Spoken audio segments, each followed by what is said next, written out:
सफल बने, समर्थ बने, पावन बने जीवन। मीठी मुरली सुन के पाए सुख सघन। आज का चिंतन, आज का चिंतन। ओम शांति।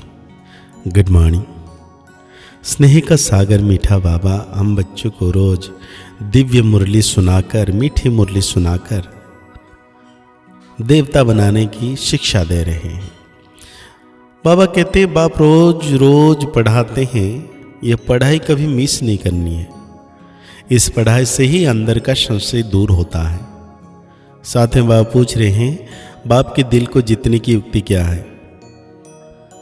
बाप के दिल को जीतना है तो जब तक संगम युग है तब तक बाप से कुछ भी छिपाओ नहीं। अपने कैरेक्टर्स पर पूरा पूरा ध्यान दो। अगर कोई पाप कर्म हो जाता है तो अविनाशी सज्जन को सुनाओ तो हल्के हो जाएंगे। और बाप जो शिक्षा देते हैं यही उनकी दया, कृपा व आशीर्वाद है। तो बाप से दया व कृपा मांगने के बजाय स्वयं पर कृपा करो। कृपा मतलब कृपा करेंगे तो पाएंगे। ऐसा पुरुषार्थ कर बाप के दिल को जीत लो। बाबा कहते हैं अभी रूहानी बच्चे यह तो जानते हैं कि नई दुनिया में सुख है और पुरानी दुनिया में दुख। दुख में सभी दुख में आ जाते हैं और सुख में सभी सुख में आ जाते हैं। सुख की दुनिया में दुख का नाम निशान नहीं। फिर जहां दुख है वहां सुख का नाम निशान नहीं। जहां पाप है वहां पुण्य का नाम निशान नहीं। जहां पुण्य है वहां पाप का नाम निशान नहीं। वो कौन सी जगह है? एक है सतयुग, दूसरा है कलयुग। ये तो बच्चों की बुद्धि में जरूर होगा ही। अभी दुख का समय पूरा होता है और सतयुग के लिए तैयारी हो रही है। हम अभी इस पति दुनिया, छीछी दुनिया से उस पार सतयुग अर्थात कहां जाते हैं? राम राज्य में जा रहे हैं। नई दुनिया में है सुख, पुरानी दुनिया में है दुख। ऐसा नहीं जो सुख देता है वही दुख भी देता है, नहीं। सुख बाप देते हैं, दुख माया रावण देता है। उस दुश्मन की एफिस हर वर्ष जलाते हैं। दुख देने वाले को हमेशा जलाया जाता है। बच्चे जानते हैं जब उसका राज्य पूरा होता है तो फिर हमेशा के लिए खलास हो जाता है। 5 विकार ही सबको आदि मध्य अंत दुख देते आए हैं। तुम यहां बैठे हो तो भी तुम्हारी बुद्धि में ही यही रहे कि हम बाबा के पास जाएं। रावण को तो तुम बाप नहीं कहेंगे। कब सुना है रावण को परमपिता परमात्मा कोई कहते हो? कोई कहते हैं क्या? नहीं कहते हैं। अभी भी नहीं, कभी भी नहीं। कोई समझते हैं लंका में रावण था। बाप कहते हैं सारी दुनिया ही लंका है। कहते हैं भास्कर डिनामा ने चक्र लगाया स्टीमर व बोट के द्वारा। जिस समय उसने चक्र लगाया उस समय एरोप्लेन आदि नहीं थे। ट्रेन भी स्टीमर पर चलती थी। बिजली अलग चीज है। अब बाप कहते हैं दुनिया तो एक ही है। नई से पुरानी, पुरानी से नई दुनिया बनती है। ऐसे नहीं कहना होता है कि स्थापना पालना विनाश। पहले स्थापना फिर विनाश, बाद में पालना। यह राइट अक्षर है। बाद में रावण की पालना शुरू होती है। ये झूठी विकारी पति बनने की पालना है जिससे सब दुखी होते हैं। बाप तो कभी किसी को दुख नहीं देते। यहां तो तम प्रधान बनने के कारण बाप को ही सर्वव्यापी कह देते हैं। देखो क्या बन पड़े हैं। यह तो तुम बच्चों को चलते फिरते बुद्धि में रहना चाहिए। तो बहुत सहज, सिर्फ अल्फ की बात है। मुसलमान लोग कहते भी हैं उठकर अल्लाह को याद करो। खुद भी सवेरे उठते हैं। वो कहते हैं अल्लाह व खुदा को याद करो। तुम कहोगे बाप को याद करो। तुम्हारी है रुद्रमाला। इसी रुद्र माला से बाबा कहते हैं इसी धारणा के अनुसार ही बनती है रुद्रमाला। एक है रुद्रमाला, दूसरी रुंडमाला। एक है ब्रदर्स की, दूसरी है ब्रदर्स और सिस्टर्स की।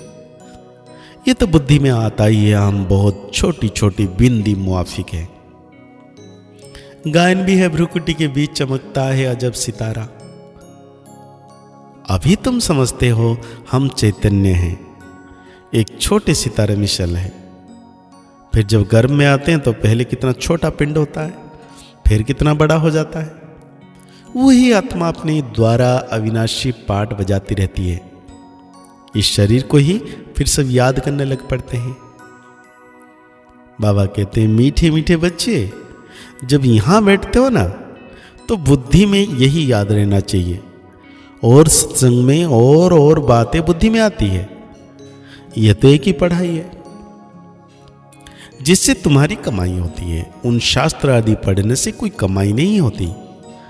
हाँ, कुछ ना कुछ गुण होते अच्छे हैं।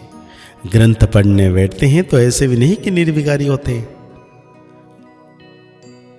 बाप कहते हैं इस दुनिया में सभी भ्रष्टाचार से पैदा होते हैं। तुम बच्चों से कोई पूछते हैं वहां जन्म कैसे होगा, बोलो वहां तो 5 विकारी ही नहीं, योग बल से बच्चे पैदा होते हैं।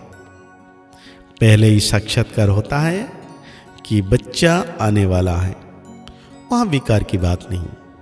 यहां तो बच्चों को भी माया गिरा देती है। कोई कोई तो बाप को आकर सुनाते हैं, सुनाएंगे नहीं तो 100 गुना दंड पड़ जाएगा। बाप तो सभी बच्चों को कहते हैं कोई भी पाप कर्म हो जाता है तो बाप को झट बताना चाहिए। बाप अविनाशी वैद्य है, सर्जन को सुनाने से तुम हल्के हो जाएंगे। जब तक संगम युग है तब तक बाप से कुछ छिपाना नहीं है। कोई छिपाते हैं तो बाप के दिल को जीत नहीं सकते। सारा मदार है पुरुषार्थ पर। स्कूल में आएंगे ही नहीं तो कैरेक्टर कैसे सुधरेंगे? तो बाबा कहते हैं इस समय सबके कैरेक्टर्स खराब हैं। बिकारी पहले नंबर का खराब कैरेक्टर्स, इसलिए बाप कहते हैं बच्चे काम विकार तुम्हारा महाशत्रु है। आगे भी एक गीता का ज्ञान सुना था, यह सभी बातें समझ में नहीं आती थी। अब बाप डायरेक्ट गीता सुनाते हैं। अभी बाप ने तुम बच्चों को दिव्य बुद्धि दी है तो भक्ति का नाम सुनते हंसी आती है। क्या क्या करते थे? अभी तो बाप शिक्षा देते हैं। बाप तो हर बच्चे को पुरुषार्थ कराते हैं। कोई तो पुरुषार्थ कर बाप के दिल पर जीत लेते हैं, कोई तो पुरुषार्थ करते करते मर भी पड़ते हैं। बाप तो हर बच्चे को एक जैसा पढ़ाते हैं। फिर कोई समय ऐसी गुह्य बातें निकलती है जिससे पुराना संशय ही उड़ जाता है, फिर खड़े हो जाते हैं। इसलिए बाबा की पढ़ाई कभी मिस नहीं करनी चाहिए। मुख्य बात है याद की। तो आज बाबा धारणा के लिए कह रहे हैं, कोई भी उल्टी सुल्टी बातें करे तो सुना अनसुना कर देना है। Hear no evil, see no evil, talk no evil, do no evil. दुख सुख मान अपन सब कुछ सहन करना है। बाप जो सुनाते हैं उसे कभी सुना अनसुना कर बाप का डिसरिगार्ड नहीं करना है। माया की चोट से बचने के लिए अशरीर रहने का अभ्यास करना है। बाप आज वरदान दे रहे हैं हम बच्चों को, बाप समान रहम दिल बन, सबको क्षमा कर स्नेह देने वाले मास्टर दाता भव। बाबा कहते हैं जैसे बाप को रहम दिल मर्सीफुल कहते हैं, ऐसे आप बच्चे भी मास्टर रहम दिल हो। जो रहम दिल है वही कल्याण कर सकते हैं, अकल्याण करने वालों को भी क्षमा कर सकते हैं। वो मास्टर स्नेह के सागर होते हैं। उनके पास स्नेह के बिना और कुछ ही है ही नहीं। वर्तमान समय संपत्ति से भी ज्यादा स्नेह की आवश्यकता है। इसीलिए मास्टर दाता बन सबको स्नेह देते चलो, कोई भी खाली हाथ ना जाए। तो आज बाबा हम बच्चों को स्लोगन दे रहे हैं, तीव्र पुरुषार्थी बनने की चाह ना हो तो जहां चाह है वहां राह मिल जाएगी। तीव्र पुरुषार्थ की चाहना होनी चाहिए। तो आज के मुरली के अनुसार हम सो मान लेंगे, मैं मास्टर दाता सबको देने वाली मैं आत्मा हूं। मुरली को और गहरी रीति से चिंतन करते हुए निरंतर सर्वशक्तिवान मीठे बाबा की याद में रहना है। कि परमपिता परमात्मा मेरे साथ सदा है, छत्र छाया के रूप में मेरे मस्तक के ऊपर निरंतर सर्वशक्तियों की किरणें बरसाकर मुझ आत्म सितारा को पावन बना रहे हैं। मुस्कुराते रहिए, आगे बढ़ते रहिए, पुरुषार्थ करते रहिए, खुश रहें, स्वस्थ रहें, मस्त रहें। ओम शांति, ओम शांति, ओम शांति।